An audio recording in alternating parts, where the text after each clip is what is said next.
Hello and welcome. You know, ladies and gentlemen, they'll never make the discriminating gamer president, but I've got the best first ladies. Ladies and gentlemen, today we're going to go ahead and take a look at War Chest from AEG.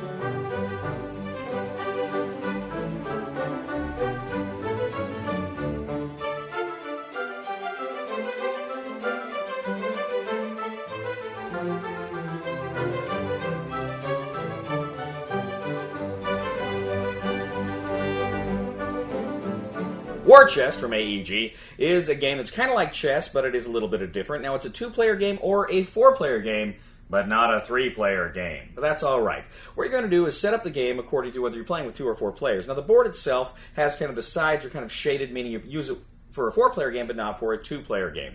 Now, each side, if you play a 4-player game, it's going to be a team game. Each side is going to have either fight for the wolf or the bird. And you each have a kind of a royal coin you're going to get to show which side you're on, you're going to use in the game. Now, I've only played the 4-player game, so I'm going to kind of explain it in those terms. Know that if you play the 2-player game, it's just kind of the same thing, but with 2 players instead of 4. Now, there are a number of locations on the board, and some of them have the wolf, some of them have the parrot, and some of them are neutral. And you're going to be fighting for control of these locations. You're not necessarily just trying to kill the opponent, although that may be a valid path to victory. You're trying to control these spaces. Now, each player is going to take either the wolf token or the parrot token, depending on which team he's on. These are your kind of your royal tokens. Now, each player is going to have a bag. You're going to put that royal token in the bag. More on that later. And then each player is going to be dealt out a number of cards. Now, in the 4-player game, each player gets 3 cards. I think you get 4 in the 2-player game. But these cards are your units. These are the units you're going to be using with the game. And they're very different. They're like chess pieces, but they're not. They are these coins. And these coins are going to do some really funky things in the game. The cards are going to tell you some specifics about them. First of all, they're going to tell you what the name and the symbol of the card is. They're going to tell you how many coins are associated with that card that you can use in the game. And it's going to tell you if the card has a tactic that you can use. It's like a special move that they can do. Or if they have a kind of restriction or some other unique thing that's just kind of part of what that unit can do during the game. Now, when you get all those coins, as I say, you've got your bag. You put your royal coin in there, and then you put 2 coins from each of your units in the bag. The rest of the coins associated with that unit remain just kind of near the card. Now, what's going to happen is the game, 2 things happen every round. You have 1 player with initiative, but everybody kind of simultaneously shuffles their bag, jiggles their bag, reaches in, grabs out a number of coins. The 4-player game, again, you pull out 3 coins. Now, what you're going to do then is these coins are both the units you're going to play on the board, but they're also a kind of currency you're going to spend in order to do certain things during the games, take certain actions during the games. So there are a number of actions you can do on your turn. Now, first of all, you can take one of your units that you have drawn, and you can actually place it somewhere on the board on a location you control. Now, again, this is either a location where you have your symbol is originally printed on the location, or one that you will control later in the game through various means, as I'll explain. You can place it on the board, then that unit's on the board for you to use where you can. You can also bolster a unit. So if you've already got a unit out on the board, you can place another coin of that same type on top of it. That's like increases its strength. So instead of just hitting it once to take it out of the game, you'd have to hit it twice and you'd lose 1 coin. Second time you'd lose the second one. So it's like kind of kinging a unit, but it doesn't really increase its powers or its abilities. It just simply makes it stronger. It increases its health value on the board. Now, you can discard. You're creating a discard pile with your coins. So you think of your hand of coins that you get from the bag, and then if you don't put them on the board, you can kind of, as I say, spend them into a discard pile. Now, how you spend them is going to be important too, because some units you're going to spend face up, some units you're going to spend face down. Now, in order to do a face down thing, first thing you can pass. If there's nothing you can do, you simply just play one of your coins face down. That means you pass with a turn. When the turn comes back around to you again, you can still go, you can take another turn, but that particular turn you have to spend a coin, so you just put it face down, you pass. You can also put a face-down coin to claim the initiative token. You grab the initiative token, put it on your side, set it near you. That means in the next round, you're going to go first. You can also recruit a token from the supply. That's the tokens you left near your cards. You can essentially take one of those and place it in the discard pile. So when later, it's kind of like a deck building game. When you get that card, you put it in your discard pile. It's going to come up again later in the game. Now, your face-up coin actions are called maneuvers, because that's going to deal with what you're actually doing on the board. Now, if you have a unit on the board, say a knight, you can move that knight only if you have a knight coin in front of you, another knight coin in front of you. You would discard that knight coin in order to move that knight. You can move him to one adjacent space, all things being equal. You can also attack. If your unit is next to another unit, again, you can spend one face-up coin you have of that matching unit into your discard pile to have that unit attack an adjacent unit. You can control a location. Now, if you are on one of those neutral locations or an enemy location, you can go ahead and spend any one of your coins face-up in order to put one of your own location markers on top of that space. And that way, that means it belongs to you. Finally, if a card has a tactic associated with it, again, these are special movements or special attacks or other special things these units can do, you spend that coin face up in order to execute what that specific tactic are. And there are a lot of different fun and interesting things because all of these units work very, very differently. So essentially, that's what you're doing. You're going around and around. You're drawing coins from your bag. You are placing them on the board. You're discarding them. You're building up more coins from your supply in your discard pile to come out later. You're moving. You're attacking. You're doing all sorts of things. You do these things again and again and again.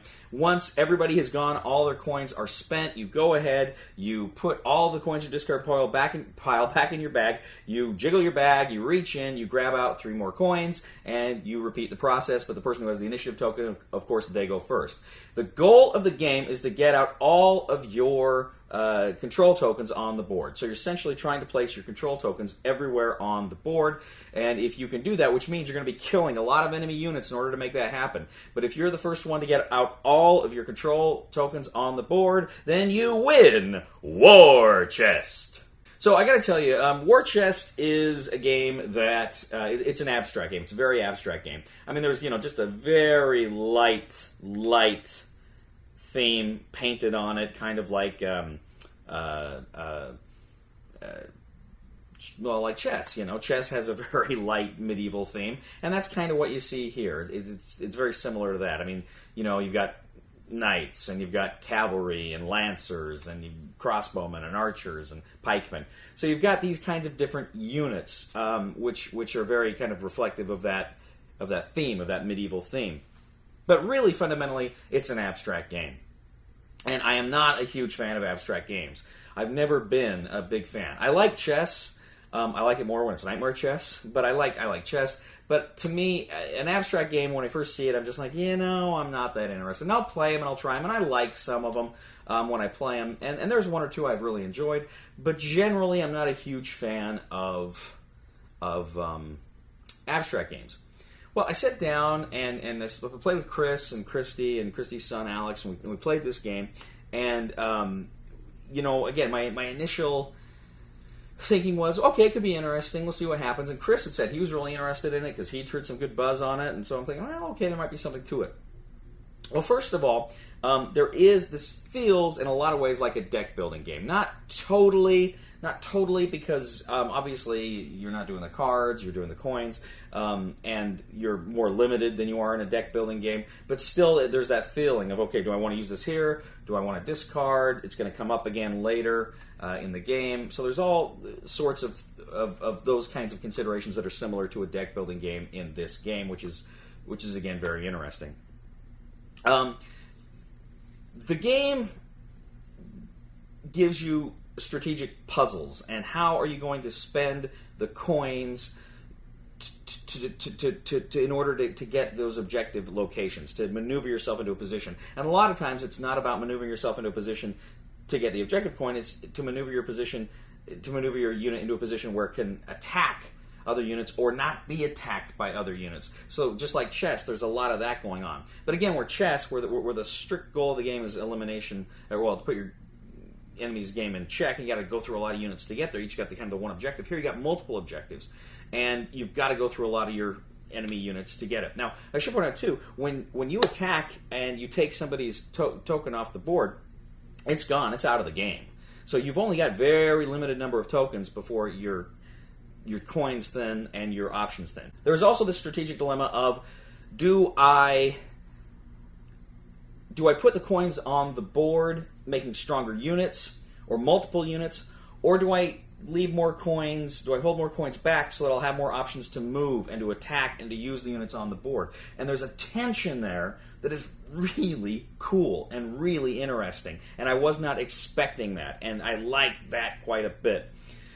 The game shines from the variety of units, from these very different kinds of units, and you're always looking at everybody else's cards and, what does that guy do? What does that guy do? Because you want to know, how do I defend myself against that one?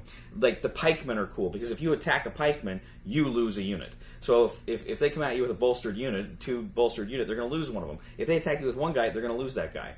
By contrast, you've got the knight. In order to even attack the knight, you have to be bolstered. You have to have at least 2 units in order to attack him. That can be tough as well, especially toward the end game when you're losing stuff, and if he's marching around with knights, he's in a good position. The lancers are cool because they can move 2 spaces. They have to go in a straight line, 2 spaces and attack in any direction, which is, the mobility of that unit is very powerful. Cavalry can just move 2 spaces. That mobility can be very important, especially toward the end game. Christy and I won that game you're seeing in the video because I had some cavalry that was able to just ride around and flip those control locations faster than he could take down our units. And he was moving around with knights that were very hard to kill. So that's a very, very interesting part of the game. The units here are cool. Archers and crossbowmen. Crossbowmen can shoot straight, but they can't shoot through other units. Archers can actually fire over units. I mean, there's just some really cool units, and you're constantly thinking. It's kind of a 3-dimensional chess game in your mind, because you're not just thinking about what standard units can do. You got to think about what everybody else's units can do and how that threatens you and how it can potentially help you. And you're not playing with every unit every game, too, so there's some variety here, and it gets mixed up. And what I'm trying to say is, I really like War Chest a lot more than I thought I was going to. I got to admit, I went into this thinking it might be fun, might be something interesting, but I really got a kick out of this game. This is like, like I say, if you like chess and chess variants, this game is for you. It's very thinky, very strategic like that. A lot of good choices. A lot of good, tough, strategic choices throughout. This is not a game, and there's some chance of, certainly when you're pulling the coins out of the bag, which coins you get. But, I mean, you've got important decisions to make frequently in this game. Now, toward the end game, when some of those things are thinning out, your options whittle away, and potentially, I think there are maybe instances where you could get into kind of a longer game system where things kind of, okay, now we're just chasing, and now I'm kind of moving here, and everybody's too scared to commit themselves. Kind of like an actual chess game, when people get too scared to commit to anything because they got so much to lose, and that can kind of happen here too. But still, having said that, I think that's going to be rare, and I think this game is going to be played quickly enough, especially with a 2-player game, that's not going to be a big issue. I love War Chest. I think it's fantastic. I recently did my top 5 AEG games of all time. If I played this before that list, this would be on it. Probably top 3, I'm thinking. This is a really, really good game. I really like War Chest. One of the best I played of 2018, I'm thinking. And buy it, of course. I'm going to say buy it. Buy it. Thank you, ladies and gentlemen, for joining us today on The Discriminating Gamer. As always, we ask you to please leave a comment for us on YouTube, on Board Game Geek, on our Facebook page, or on thediscriminatinggamer.com. We ask you to please like us on Facebook, subscribe to us on YouTube, and follow us on Twitter. We are The Discriminating Gamer, and I got to tell you, ladies and gentlemen, I might fall from a tall building so Burt Reynolds won't get hurt. I might leap a giant canyon so he can kiss and flirt. Well, that smooth talker's kissing my girl. I'm just kissing dirt, because I'm the unknown stuntman who made a lover out of Burt. Good night, Lee Majors, wherever you are. Please somebody help me on my feet again.